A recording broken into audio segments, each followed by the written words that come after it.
charmant. De koos niet horen, was ze bestraft.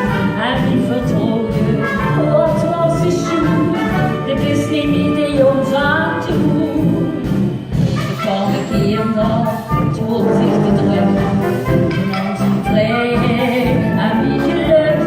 Gaan ze gaan, en staan ze gaan.